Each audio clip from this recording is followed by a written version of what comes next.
Assalamualaikum warahmatullahi wabarakatuh.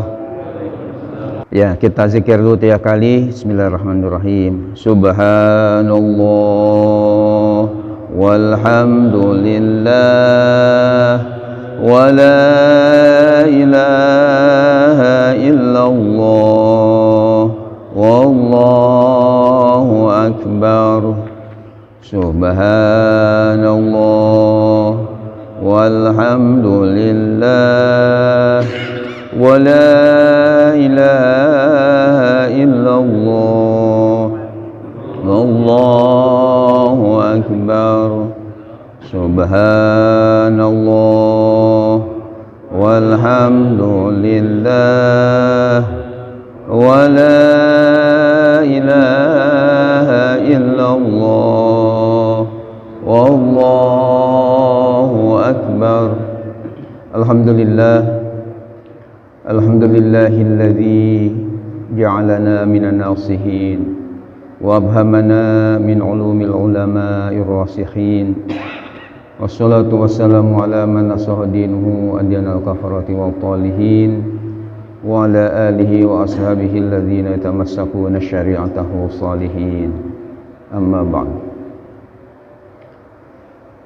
Yang sama-sama kita hormati Ketua DKI Masjid Jami Baitur Rahman Pak Kiai Saifuddin MPD Hafizahullah, juga Dewan Penasehat Majelis Ulama Kelurahan Bedahan Bapak Dr. Kiai Haji Muhammad Kamaluddin MA yang tadi mewakili ya jadi imam di Masjid Baitur Rahman ini, kaitan dengan saya masih dalam keadaan kurang fit. Kemudian orang tua kita Bapak Hayat yang saya hormati, para asatiz, para hujaj, hadirin yang dimuliakan Allah Subhanahu wa taala. Mudah-mudahan kita semua mendapatkan curahan rahmat, ridha dan maghfirah dari Allah Subhanahu wa taala. Amin ya Allah ya rabbal alamin. Sebelumnya kita membaca Kitab Suratul Fatihah, mudah-mudahan barokah dari surah Fatihah ini, ilmu yang kita kaji merupakan ilmu yang bermanfaat, penuh barokah dari Allah Subhanahu wa taala. Yang kurang sehat baik yang ada di masjid ini, di rumah atau rumah sakit, mudah-mudahan kita doakan diangkat segala penyakitnya oleh Allah Subhanahu wa taala. Yang sedang usaha Allah mudahkan usahanya, yang sedang ada kesulitan Allah angkat segala kesulitannya. Yang sedang belajar putra-putri kita, santri-santri kita, jamaah kita mudah-mudahan sukses belajar. Yang sedang berjuang di jalan Allah, khususnya untuk sholat, sekolah, madrasah, pondok pesantren, untuk masjid, mudah-mudahan perjuangan dimudahkan oleh Allah Subhanahu wa taala. Dan amal solehnya mudah-mudahan dilipat gandakan oleh Allah. Semua musibah-musibah, bencana-bencana mudah dihindarkan, sehingga betul-betul negeri kita ini baldah thayyibah wa rabbun ghafur bi barakati ummil Quran. Al-Fatihah. A'udzubillahi minasyaitonir rajim. Bismillahirrahmanirrahim. Alhamdulillahirabbil alamin. Ar-Rahmanir Rahim, Maliki Yaumiddin, Iyyaka na'budu wa iyyaka nasta'in. Ihdinas siratal mustaqim, siratal ladzina an'amta 'alaihim ghairil maghdubi 'alaihim waladdallin. Amin ya Allah ya rabbal alamin. Hadirin hadirat yang dimuliakan Allah Subhanahu wa taala, sesuai dengan musyawarah kita pada di Jumat yang lalu, bahwa untuk bulan Ramadan ini kajian tafsir kita ditawakufkan dulu, pending dulu, karena kita ingin mengkaji Kitabus Syiyam atau kitab fikih puasa, di mana Kitabus Syiyam ini atau kitab fikih puasa diistilahkan dalam istilah ta'lim itu adalah ilmul hal, bukan ilmul ma'al ya. Jadi ilmu ini ada dua macam, ada istilahnya ilmu hal, ada ilmu ma'al. Bedanya kalau ilmu hal adalah ilmu yang sangat penting, fardu ain yang sedang kita hadapi pada masa ya sekarang ini. Termasuk ilmu hal itu misalnya ya ilmu sholat, ya itu ilmu hal karena sholat sehari-hari kita lakukan. Kalau ilmu ma'al itu artinya adalah ilmu yang penting, bahkan wajib juga, tapi pada saat ini belum wajib pada ya diri kita. Katakanlah misalnya orang yang fakir miskin mempelajari ilmu zakat misalnya. Ilmu zakat itu ilmu penting, ilmu fikih juga. Cuma bagi dia karena masih fakir miskin belum wajib mengeluarkan zakat, itu disebutnya ilmu ma'al. Ya, atau misalnya orang yang masih belum istitoah tapi belajar manasik haji. Manasik haji juga penting, itu juga ilmu. Tapi karena dia belum istitoah, belum mampu untuk berangkat haji, itu bagi dia ilmu ma'al disebut. Tapi kalau yang segera mau berangkat haji, itu namanya ilmu hal, karena memang mau dipraktekkan dalam sehari-hari. Nah, ibu puasa ini, kitabus siam ini disebutnya ilmu hal, ilmu yang sangat penting karena memang ini adalah praktek kita pada bulan Ramadan ini. Nah, oleh karena itu kita kaji kaitan dengan kitabus siam ini, yang menjadikan rujukan untuk kajian kitabus siam ini. Walaupun kitab fikih itu banyak di perpustakaan pribadi saya hitung tidak kurang 25 judul kitab fikih, dari yang satu jilid seperti ini sampai 12 jilid karya seperti Al-Majmu' Syarhul Muhazzab dengan takmilahnya karya Imam Nawawi, itu sampai 12 jilid ya. Satu jilidnya kayak seperti ini tinggi-tinggi lagi, tebal-tebal. Itu kaitan dengan kajian fikih. Artinya membahas juga masalah siam di dalam kitab tersebut. Namun kita pilih kitab Mukhtasar Abi Syuja atau kitab Takrib ini karena saya melihat kitab ini sangat ringkas, padat, singkat, sehingga diperkirakan untuk satu bulan Ramadan ini bisa hatam ya. Paling kita ngaji 4 kali, 4 Jumat. Kalau ada 4 Jumat di bulan Ramadan, jadi 4 kali ngaji, insya, belum lagi diskusi. Sehingga kalau kitabnya tebal-tebal, jadi ketebalan, kelamaan, jadi enggak hatam ya bab siamnya. Tapi insya Allah kalau kitab ini karena tipis ya, jadi insya Allah hatam. Bapak Ibu yang dirahmati oleh Allah Subhanahu wa Ta'ala, cuma kemarin waktu hari Jumat yang lalu saya pesan sama Pak Ustaz Abu Niha ya. Dan sore ini tolong yang minat supaya didata ya, diinformasikan ke jamaah yang minat buku ini, kitab ini, siapa berapa orang, nanti kita mungkin siapkan. Coba sampai menjelang taraweh malam tadi saya nanya berapa orang yang minat dari jamaah yang ada, katanya masih kosong Pak Kiai, nggak ada yang daftar ya.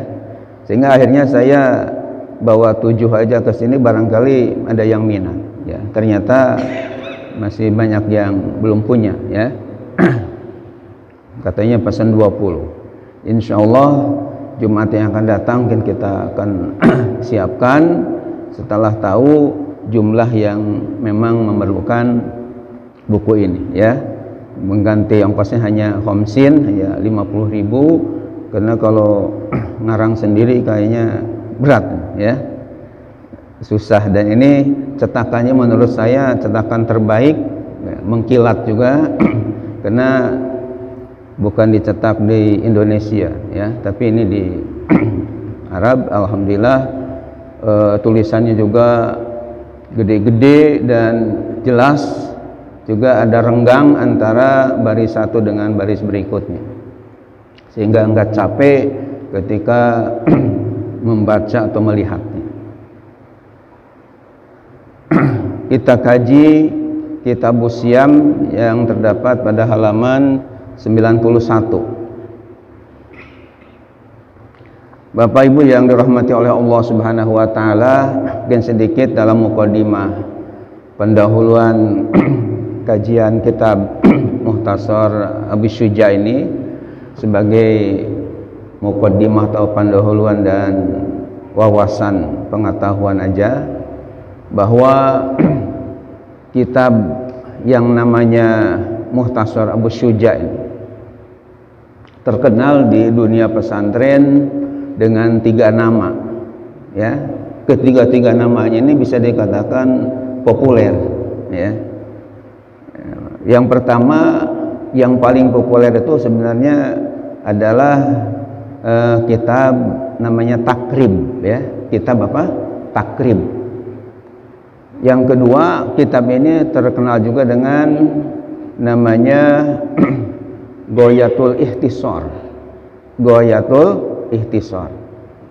Dan yang ketiga terkenal dengan ya Mukhtasar Abi Syuja.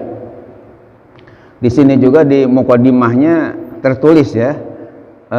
Lihat kita Mukhtasar Abi Syuja al-Musamma, yang diberi nama Matnul Ghayah wa Takrib au Ghayatul Ikhtisar atau Ghayatul Ikhtisar.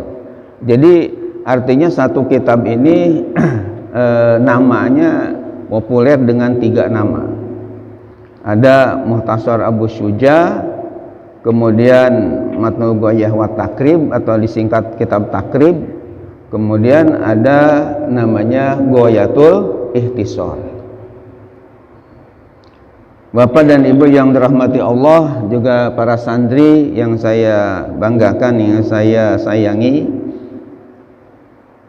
dari nama-nama ya yang 3 macam ini juga saya memiliki syarahnya masing-masing.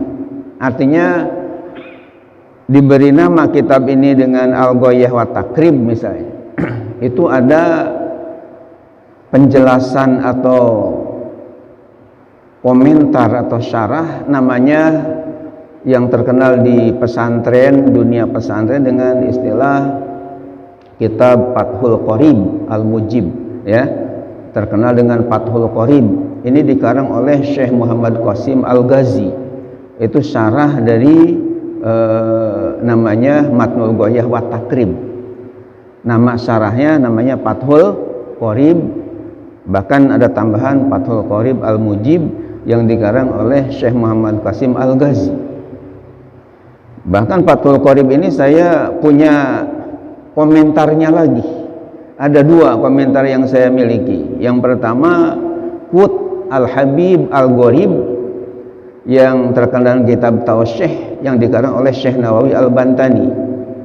Dan yang kedua, ada seorang ulama dari Mesir namanya Syekh Muhammad Ibrahim Al-Bajuri yang kitabnya itu terkenal dengan Hasyiah Al-Bajuri, 2 jilid tebalnya, sebagai penjelas daripada kitab Fathul Qorib, di mana Fathul Qoribnya sebagai syarah dari Al-Ghayah wa Takrib ini.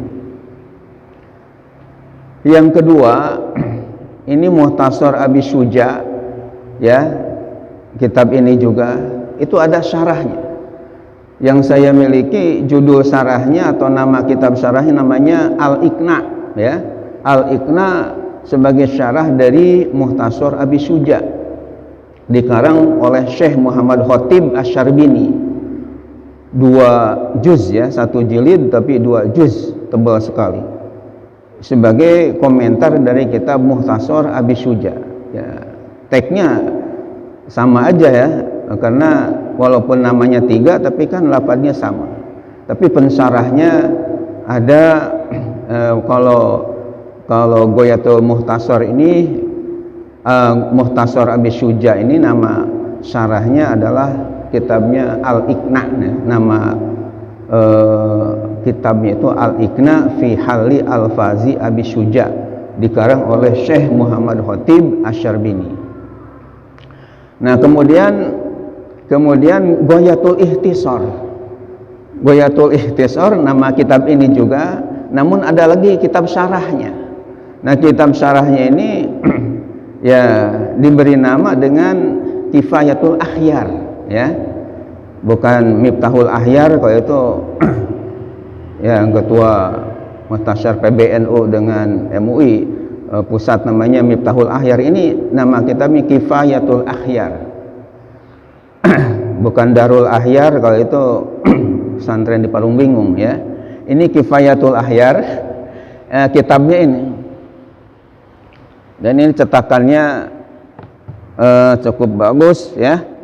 Kita beli di Mekah, bukan cetakan Surabaya atau Semarang yang kualitasnya agak kurang. Tapi kalau ini alhamdulillah bagus. Itu nama syarah daripada Ghayatul Ikhtisar. Namanya Kifayatul Akhyar, yang dikarang oleh Imam Taqiyuddin Abu Bakar Al-Hasni Al-Husaini dari Damaskus, Syria. Ini sebagai syarah dari Ghayatul Ikhtisar.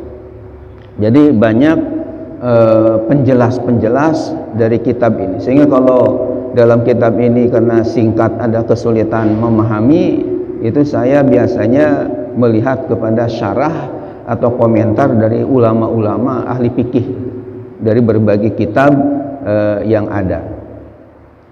Hadirin hadirat yang dimuliakan oleh Allah Subhanahu wa taala, oleh karena itu marilah kita kaji Kitabus Syiyam, yakni halaman di sini 91, ya. Diikuti dulu oleh semuanya bil barokah. Bismillahirrahmanirrahim. Kitabus Syiyami wa syaraitu wujubis syiyami arba'atu asya'a: al-islamu wal bulugu wal aqlu wal qudratu ala shaumi wa faraidus shaumi arba'atu asya'a: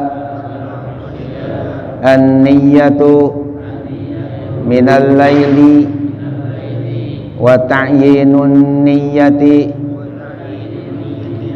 wal imsaku anil akli wasyurbi wal jima'i wa ta'ammudil qai'i wa ma'rifatu tarafayin nahari. Baik, saya kira satu ya pasal kita bahas, kita terjemahkan dulu. Dan tadi ada yang lupa satu lagi, ya, bahwa kitab Ghayah wa Takrib ini kayaknya memang sengaja oleh ya pengarangnya, karena singkat padat, itu tidak diberi dalil-dalil dari setiap uraian atau penjelasan. Misalnya syarat wajib puasa harus Islam, harus balik, dan seterusnya. Enggak ada mana dalil Qur'annya, mana dalil hadisnya, ijma ulamanya bagaimana, itu tidak dijelaskan di sini, karena mungkin pengarangnya ingin supaya ya singkat padat saja. Tapi sebagai informasi, ya alhamdulillah saya sudah miliki ada kitabnya yang membahas, mendalili kitab takrib ini. Ya, judul kitabnya adalah At-Tazhib, ya, fi adillah matnil Ghayah wa Takrib. Sekali lagi, nama kitab ini untuk para ustadz, para kiai yang barangkali ingin mengetahui dengan baik, karena ada sementara orang yang ngoceh, yang berkata katanya kitab fikih itu nggak perlu dikaji, langsung Quran hadis aja, karena kitab fikih ini hanya ijtihad ulama, tidak punya dalil dari Quran hadis dan sebagainya. Ini saya kira ucapan orang tadi sangat gegabah dan teledor, tidak hati-hati. Kenapa? Karena ternyata fatwa-fatwa ulama ini juga ya didasari dengan Quran dan hadis dari Nabi kita Muhammad sallallahu alaihi wasallam. Dan untuk mengetahui kitab takrib ini didasari dengan dalil-dalil dari Quran dan hadis, dengan disebutkan surat apa, Qurannya ayat berapa, terus hadisnya riwayat imam siapa, apa Bukhari, Muslim, Abu Dawud, Tirmidzi, Nasai, Ibnu Majah dan seterusnya. Itu ada kitabnya yang diberi nama At-Tadhhib fi Adillah Matnil Ghayah wa Takrib. Itu dikarang oleh seorang doktor ahli syariah dari Suriah, namanya Dr. Syekh Mustafa Daibul Bugo, ya, nama pengarangnya Dr. Syekh Mustafa Daibul Bugo. Itu dia berusaha keras dari awal sampai akhir, itu semua yang ada dalam kitab takrib ini dikasih dalil. Jadi matnal ghayah takribnya di atas, dan nanti diberi garis bawah setiap lafaz yang sudah dikaji di atas itu, setiap bab dikasih bundaran satu, nanti di bawahnya dikasih nomor satu. Kalau perlu dalil Quran disebutkan. Ini keterangan di atas tadi, dalil Qurannya surat An-Nisa ayat sekian, bunyi ayatnya.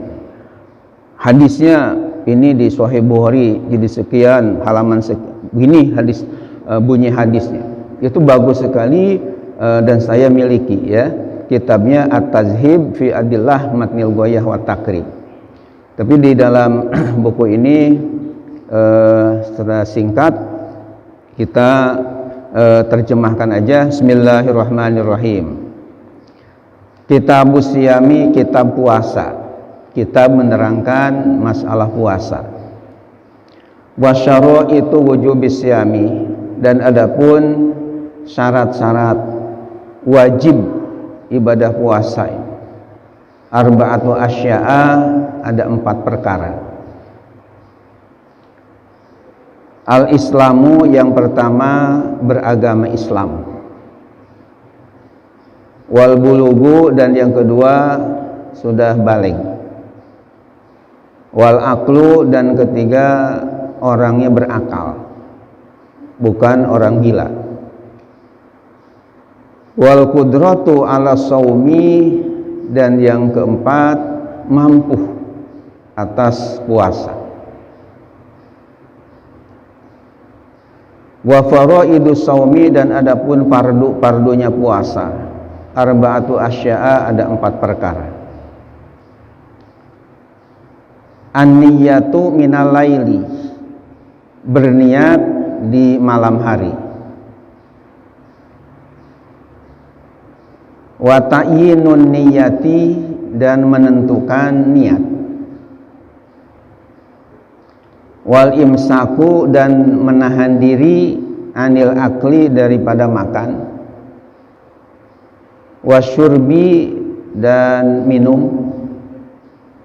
Wal jima'i, dan tim suis. Apa itu pakai tim suis? Hubungan intim suami istri. Singkatnya tim suis.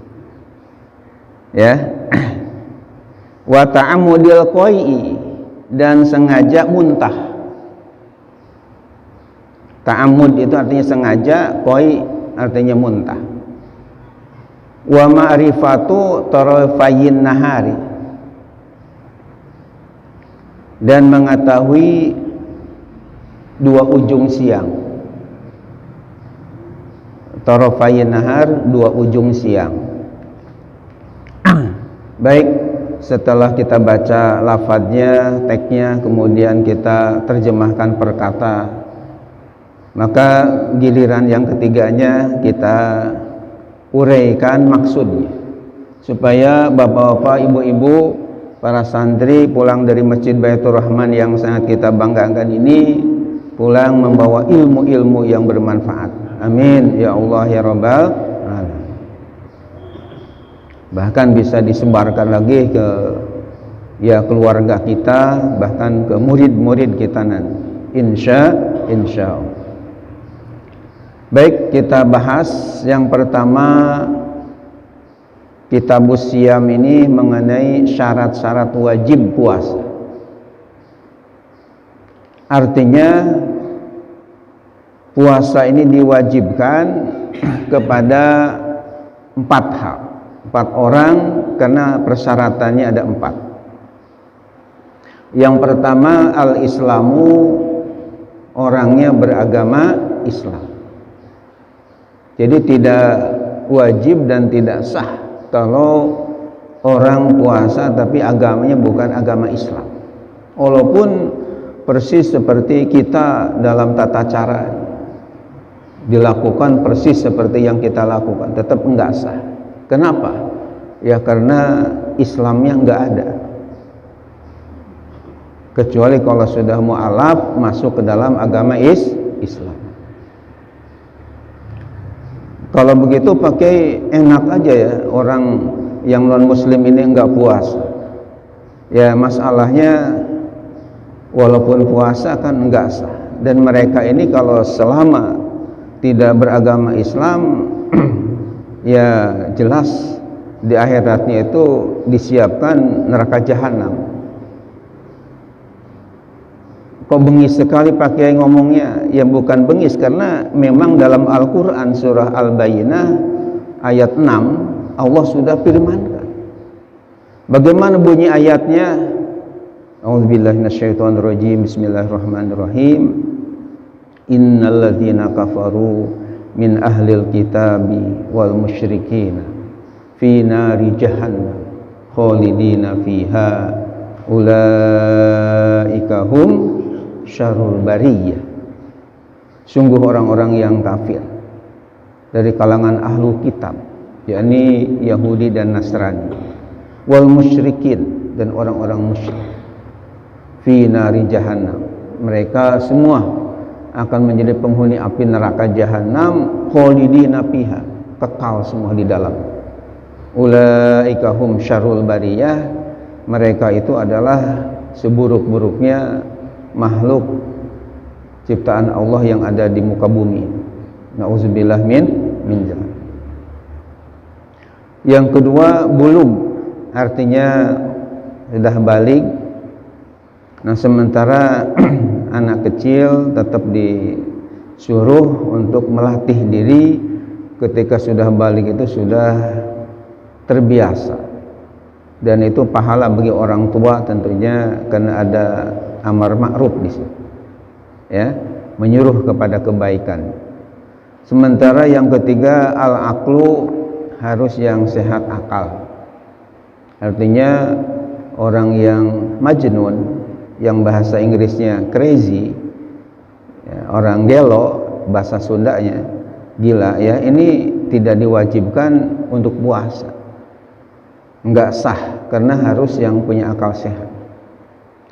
Kemudian wal qudrah ala shaum, dan wajib puasa bagi yang mampu.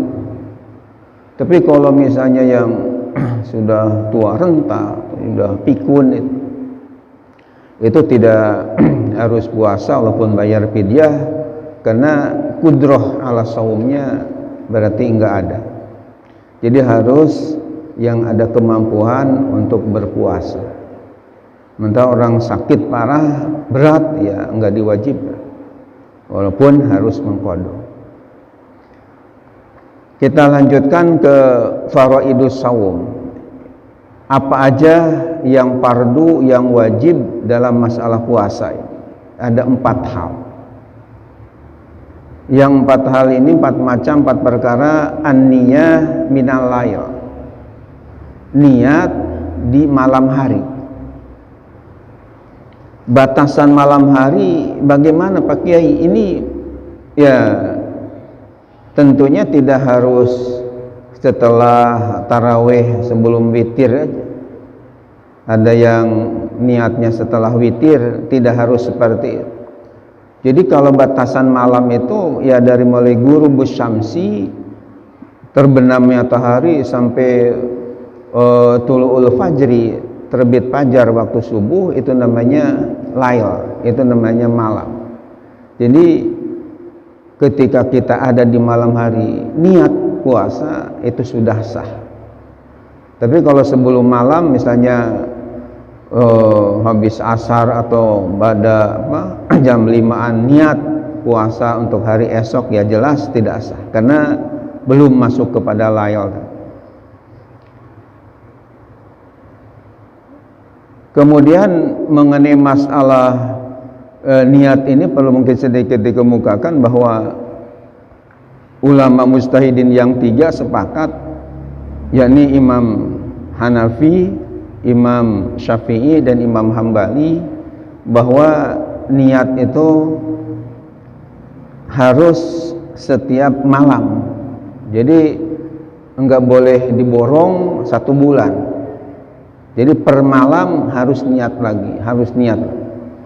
Dengan alasan ada hadis Nabi, man lam yujami isyam fala siyamalah, barang siapa yang tidak niat di malam hari maka tidak puasa, tidak dipandang puasa.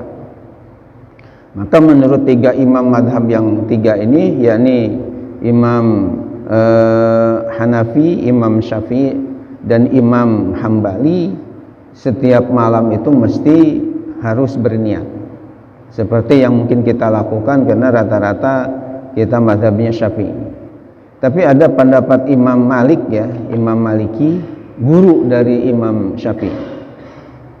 Itu punya pandangan yang lebih memudahkan, ya. Ini kata beliau, dalam berniat di malam hari ini cukup untuk 1 bulan, cukup dengan sekali di awal malam pertama. Misalnya besok ini mau Ramadan, biasanya kita malam ini tarawih. Nah, ketika habis tarawih itu biasanya kita niat ya, jadi diniatkan untuk 1 bulan. Misalnya nawaitu shauma ghadin arifah di syahri Ramadan syahron kamilan lillahi ta'ala, niat aku puasa esok bulan Ramadan ini 1 bulan penuh karena Allah Ta'ala. Kata Imam Malik itu sah-sah aja, sehingga kalaupun besoknya tidak niat lagi karena sudah diborong di awal, itu enggak ada masalah. Dan saya baca di dalam kitab Hasyiah Al-Bajuri karya Syekh Ibrahim Al-Bajuri dari Mesir itu. Bajur itu nama kota, ya, di Mesir, terkenal dengan Imam Bajuri. Beliau mengatakan dalam bab puasa kita baca, katanya tidak mengapa kita madhab Syafi'i taklid kepada Imam Maliki dalam hal masalah ini. Sehingga kalau misalnya kita kelupaan niat di malam-malam berikutnya, ketika sudah diniatkan di awal, itu sudah tidak mengkodok lagi, karena cukup dengan meniat seperti pandangan Imam Maliki tadi. Itu sebagai informasi tentang masalah niat di malam hari. Yang kedua, mengenai ta'yinun niyah, menentukan niat. Jadi syarat fardu kaitan dengan puasa tadi harus ditentukan, yaitu misalnya nawaitu shauma ghadin an arifah syahri Ramadan, syahri Ramadan. Jadi ditentukan kata-kata Ramadan itu, sehingga tidak umum, enggak niat aku puasa aja. Besok ini puasa apa? Kan ada puasa Senin Kemis dan sebagainya. Harus ditentukan kata-kata bulan Ramadan itu fardu, ya, artinya mesti. Kalau enggak begitu berarti enggak sah niat. Nah, mengenai masalah Ramadan atau Ramadhani itu sudah di YouTube banyak dibahas, ya, di rame. Saya sendiri sudah lebih 20 tahun sudah membahasnya dengan gamblang. Di dalam buku saya Umat Bertanya, Ulama Menjawab, di seri B, ya, bukan di seri A, tapi di seri B itu ada pembahasan mengenai Ramadhani. nawaitu sama godin an adai fahri syahri ramadhani hadihi sanati lillahi ta'ala, bukan ramadhana hadihi sanati yang sudah salah kaprah di tengah-tengah masyarakat. Padahal yang sahih, yang sesuai dengan aturan ilmu nahwu sharafnya adalah dikasrahkan nunnya, bukan ramadhana tapi harus ramadhani. Ya, kalau ditanya alasannya, ya alasannya karena itu isim ghair munsharif yang sudah diidofatkan kepada lafaz hadhihi sanati. Kalau misalnya ujungnya ramadhana, artinya ketika niat itu hanya di Ramadan, ujungnya berhenti, memang tepatnya ramadhana. Misalnya nawaitu shoma ghadin an adai fardhi syahri ramadhana, titik aja. Nah itu yang benar ramadhana. Kenapa? Karena kedudukannya dalam tata bahasa Arab ramadhana ini sebagai mudhofun ilaih dari syahri. Mudhofun ilaih itu harus jar selama-lamanya, seperti Rasulullahi misalnya, atau Habibullahi, ya harus jar. Karena dalam Alfiyah dikatakan wasaniya jrur wan wimin au fi iza lam nasuhi lazaka wala mahudha. Wasaniya jrur yang kedua maksudnya mudhofun ilaih harus jar kan. Nah ramadhana ini termasuk isim ghair munsharif, isim yang tidak menerima tanwin karena alamiah nama bulan dan ziyadah alif wa nun, tanda jarnya dengan fathah. Namun ya ketika diidofatkan jarnya, tanda jarnya harus dengan kasrah. Dan dalam Alfiyah juga dikatakan wajur bil fathati malajan syarif malam yudof au yakubada arodib. Jadi selama belum diidofatkan atau tidak kemasukan alif lam. Jadi kalau misalnya ujungnya ramadhana, memang tepat ramadhana karena ramadhana mudhofun ilaih yang kedudukan sebagai majrur, jar, tanda jarnya dengan fathah karena isim ghair munsharif. Tapi masalahnya ini sudah diidofatkan kepada hadhihi sanati, maka harokatnya itu nunnya tidak tanda jarnya dengan fathah lagi, tapi harus dengan kasrah karena malam yudof selama tidak diidofatkan. Itu penjelasannya, dan itu bukan pendapat saya sendiri tapi ngambil rujukan dari kitab I'anatul Talibin karya Sayyid Bakri Syarto Adimyati dari Mekah, dan di dalam kitab Nihayatuz Zain karya Syekh Nawawi Al-Bantani dari Banten, Indonesia, tapi wafat di Mekah. Yang ketiganya al-imsak anil akli wasyurbi wal jima'i, harus menahan diri dari makan, dari minum, dari hubungan suami istri. Wa ta'mudil qai'i, dan menjaga diri dari sengaja muntah. Jadi artinya kalau muntahnya enggak sengaja, enggak batal puasa. Tapi kalau sengaja, contoh sengaja muntah itu misalnya kita tahu bahwa kalau kita melewati bangkai yang busuk itu biasanya kita muntah. Kita tahu bahwa itu ada bangkai di jalan tertentu, tapi kita sengaja aja, saya lewat aja ke situ padahal sedang puasa, kemudian muntah. Nah ini jadi batal puasanya. Kenapa? Karena ada unsur kesengajaan. Tapi kalau misalnya kita lewat enggak sengaja, ada bangkai, padahal kita biasanya muntah, kemudian muntah tapi enggak sengaja lewatnya, nah ini enggak batal karena ada ta'amud di sini, ya, bukan enggak sengaja, tapi yang sengaja itu yang membatalkan. Kemudian yang terakhir wa ma'rifatu tarafayin nahar, dan harus tahu dua ujung siang. Tarafayi ini mungkin sedikit dijelaskan, adalah asal katanya tarafaini. Tarafun itu ujung, ya, tarafun, tarafaini, asalnya ya bisa tarafani, bisa tarafaini. Kenapa di sini pakai iya isim tasniahnya menunjukkan dua? Karena jadi mudhofun ilaih dari ma'rifatu mudhof, tarafaini mudhofun ilaih, maka mudhof ilaih kan harus jar terus, jarnya isim tasniah ya dan nun. Nah setelah tarafaini kena diidofatkan lagi kepada lafaz an-nahar, maka nun isim tasniah itu wajib untuk dibuang tidak boleh tarafainin nahar, harus tarafayin nahar. Karena dalam Nazm Imriti dikatakan minal mudhafi askiti tanwina aw nunahu ka ahlukum ahluna, atau dalam Alfiyah dikatakan nunan talil irab aw tanwina mimma tuhdib katurisina. Itu bayatnya tentang nun dalam isim tasnya ketika diidopatkan harus dibuang nunnya. Demikian juga nun jama'. Nah, jadi wa ma'rifatu tarafain nahar, dan harus tahu dua ujung siang. Dua ujung siang itu maksudnya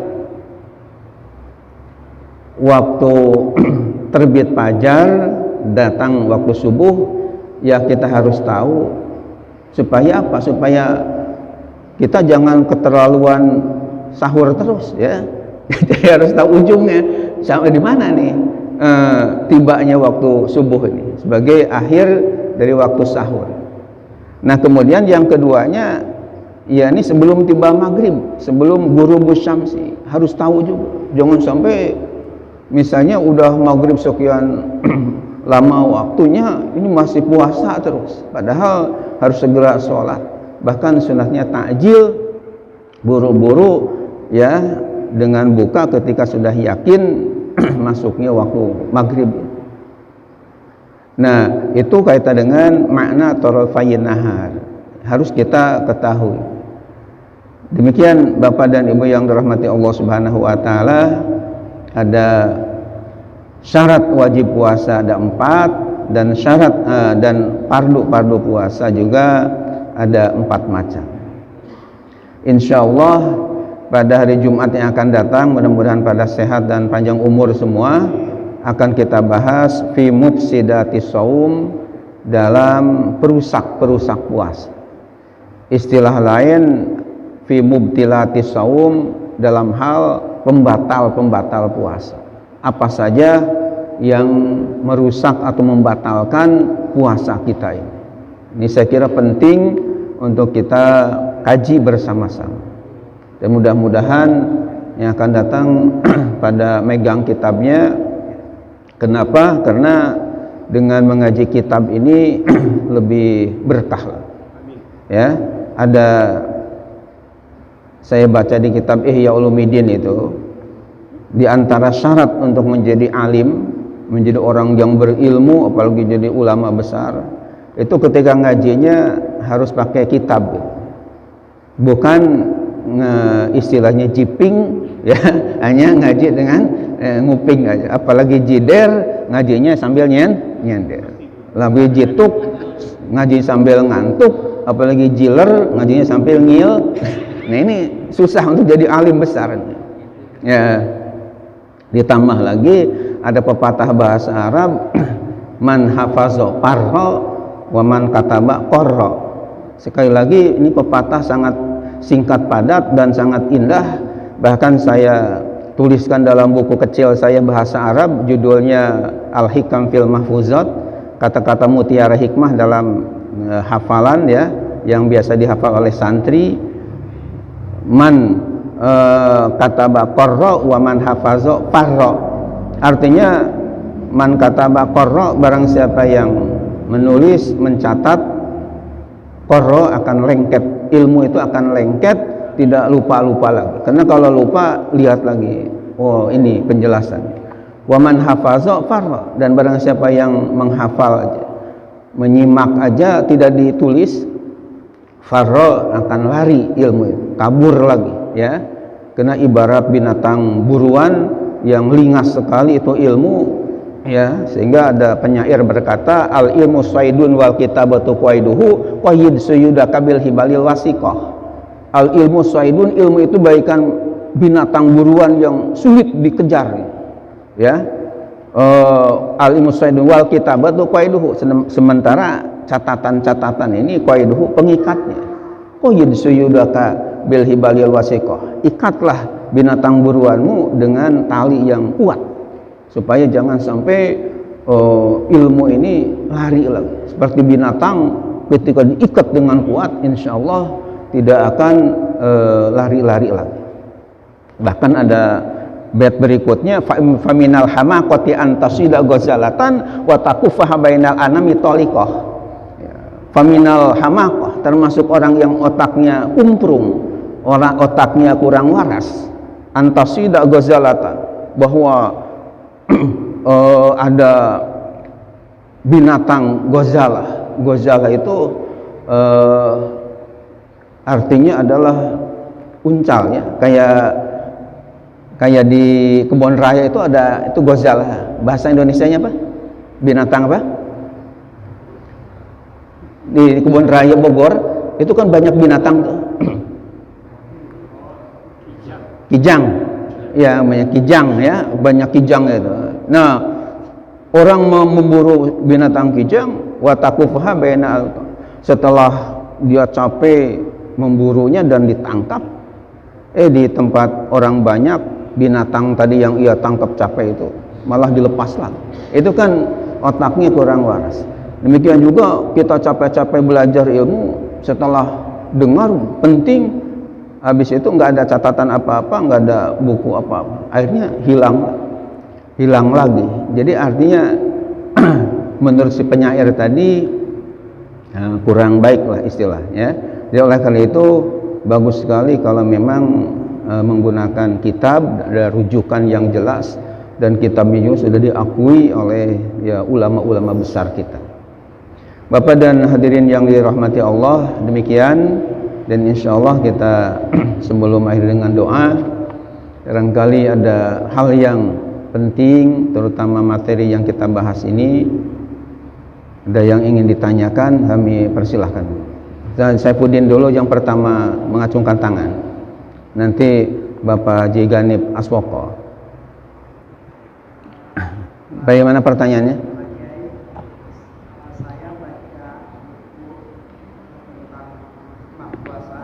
Ya.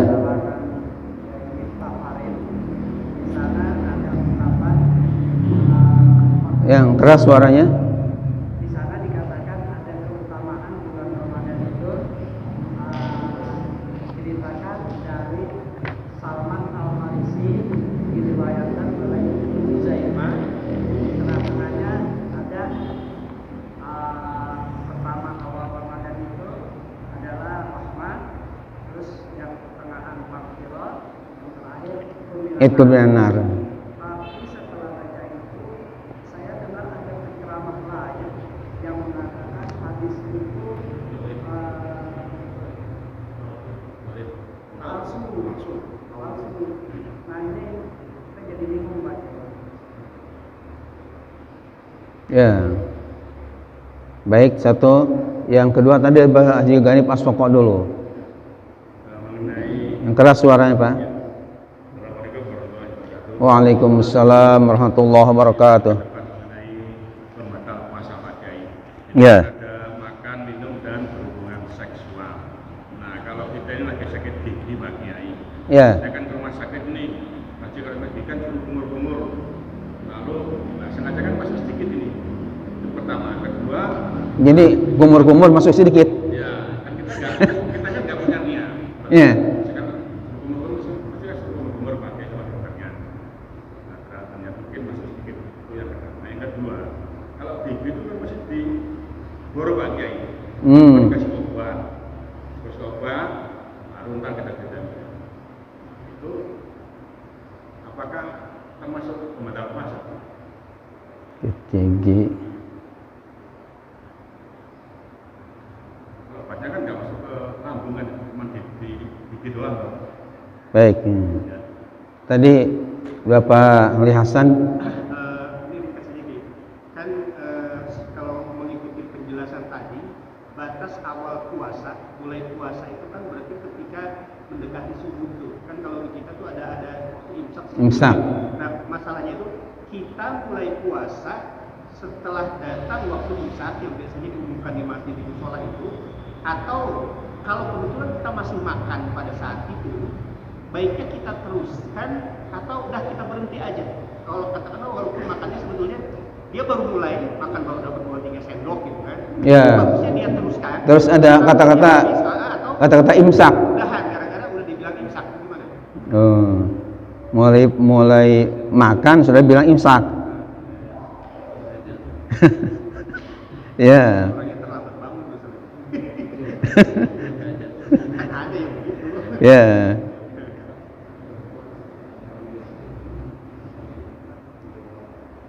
Pak Haji Binta ada pertanyaan? Enggak ada? Pak Haji Mas Doro satu kali lagi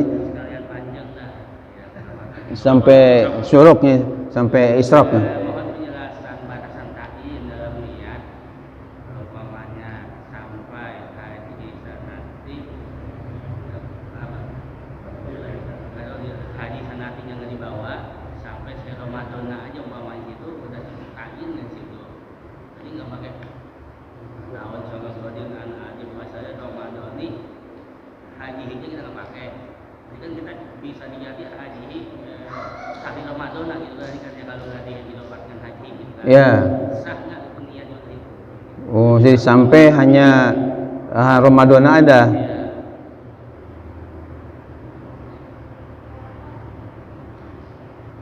Malah cuma Ramadan aja nggak pakai. Baik. Baik. Bismillahirrahmanirrahim. Karena waktu, kita langsung aja kepada pertanyaan-pertanyaan tadi yang disampaikan. Bismillahirrahmanirrahim. Pertama dari Bapak Ustaz Saifuddin yang saya hormati, beliau menanyakan mengenai status hadis Nabi yang dari sahabat Salman Al-Farisi, riwayat Imam Ibnu Huzaimah dalam kitab ya Sahih Ibnu Huzaimah. Jadi beliau membaca kitab puasa yang dikarang oleh Bapak Profesor Dr. Kiai Haji Miftah Farid dari Bandung ya. Beliau ketua umum MUI di Kota Bandung dan sekaligus beliau juga sebagai Dewan Pertimbangan Penasehat MUI Provinsi Jawa Barat. Sementara ketua umumnya Profesor Dr. Kiai Haji Rahmat Syafi'i namanya. Rupanya dalam tulisan beliau Pak Saifuddin membaca, katanya ya membaca mengenai hadis riwayat Ibnu Huzaimah dari Salman Al-Farisi, di mana ada tertulis di situ bahwa syahrul Ramadan awwaluhu rahmah wa awsatuhu maghfirah wa akhiruhu itqun minan nar dan seterusnya. Yang menjadi pertanyaan, apakah ini adalah ya hadis Nabi atau ada yang mengatakan ini bukan hadis Nabi gitu. Ya, hadis palsu gitu. Bapak dan hadirin yang dimuliakan ya oleh Allah Subhanahu wa taala, saya sudah meneliti ya hadis ini ya, di dalam kitab yang tentunya yang saya ya punyai, saya miliki. Dari kitab yang saya miliki ini ada hadis ini tertulis ya di dalam kitab Irsyadul Ibad ya, di dalam bab puasa, kitab Irsyadul Ibad ila Sabili Rosyad nama lengkapnya, yang dikarang oleh Syekh Zainuddin Al-Malibari, sama dengan pengarang kitab Fathul Mu'in ya. Jadi kalau yang punya kitab fikih namanya Fathul Mu'in, itu dengan kitab Irsyadul Ibad itu pengarangnya sama Syekh Zainuddin Al-Malibari, bukan Zainuddin Maksum Ali atau Zainuddin Nur ya, atau MZ, bukan. Ini Zainuddin Al-Malibari. Di dalam kitab namanya Irsyadul Ibad ila Sabili Rosyad, karya Zainuddin Al-Malibari tadi, itu tertulis secara lengkap hadis riwayat Ibnu Huzaimah dari sahabat Salman Al-Farisi. Namun di dalam kitab Irsyadul Ibad itu tidak dijelaskan mengenai status hadisnya itu. Jadi hanya ujungnya, kalau Bukhari ya Rahul Bukhari, kalau Muslim Rahul Muslim. Nah, termasuk Rahu Ibnu Huzaimah tidak dijelaskan mengenai status ya hadisnya, apakah misalnya sahih atau dhaif atau maudhu dan sebagainya. Kemudian saya punya namanya tahqiq ya, tahqiq dan takhrij Irsyadul Ibad. Jadi dalam kitab tahqiq dan takhrij hadis-hadis Irsyadul Ibad itu dijelaskan mengenai status hadis ini. Ya, di dalam penjelasan kitab tahrij dan ya tahqiq Irsyadul Ibad ini rupanya dikemukakan bahwa memang ya hadis ini dipandang sebagai hadis dhaif ya. Hadis dhaif itu artinya hadis yang lemah, bahkan ada yang mengategorikan hadisnya munkar. Di dalam kaitan dengan Ibnu Huzaimah sendiri itu setelah meriwayatkan hadisnya itu ada tambahan kata-kata in sohal khobar. Jadi setelah hadis ini ditulis secara lengkap, Imam Ibnu Huzaimah yang meriwayatkan hadis ini melanjutkan, mengakhiri kata-katanya dengan istilah in sohal khobaru, jika memang benar ya berita atau hadis ini seperti ini. Kemudian sebagai informasi juga bahwa Profesor Dr. Kiai Haji Mustafa Ali Yakub MA sebagai guru besar profesor bidang hadis dan guru saya, dosen saya ketika saya kuliah S2 di IIKI, beliau sebelum wafatnya itu Allah yarham telah menyusun buku-buku, di antaranya yang saya punya ya, judulnya adalah hadis-hadis bermasalah seputar Ramadan, hadis-hadis bermasalah di seputar Ramadan. Nah, di antara yang dikemukakan dalam bukunya hadis-hadis bermasalah seputar Ramadan itu adalah hadis yang riwayat Ibnu Huzaimah dari Salman Al-Farisi ini.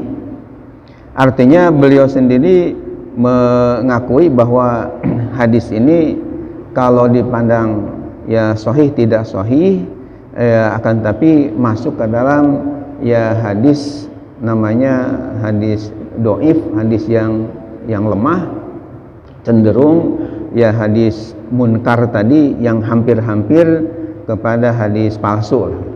Tapi tidak sampai hadis palsu, tapi hampir-hampir ke hadis ya palsu tadi.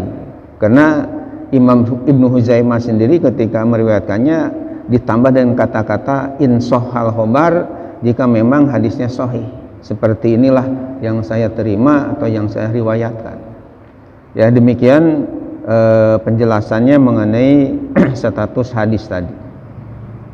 Yang kedua mengenai masalah yang gigi sakit kemudian suruh berkumur, karena ini ada kaitan dengan pelajaran hari Jumat besok, kaitan dengan masalah mufsidati saum, perusak-perusak puasa, apakah masuk ke dalam pembatalan atau tidak.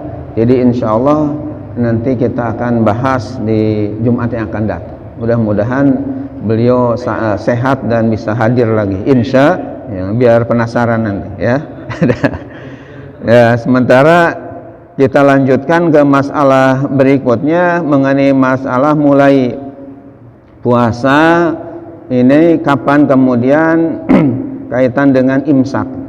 Jadi ceritanya Bapak Ali Hasan ini ada orang yang ketika habis baru mulai makan gitu, ini ada suara imsak.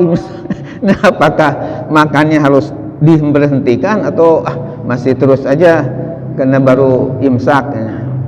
Nah, jadi jawabannya tidak harus diberhentikan.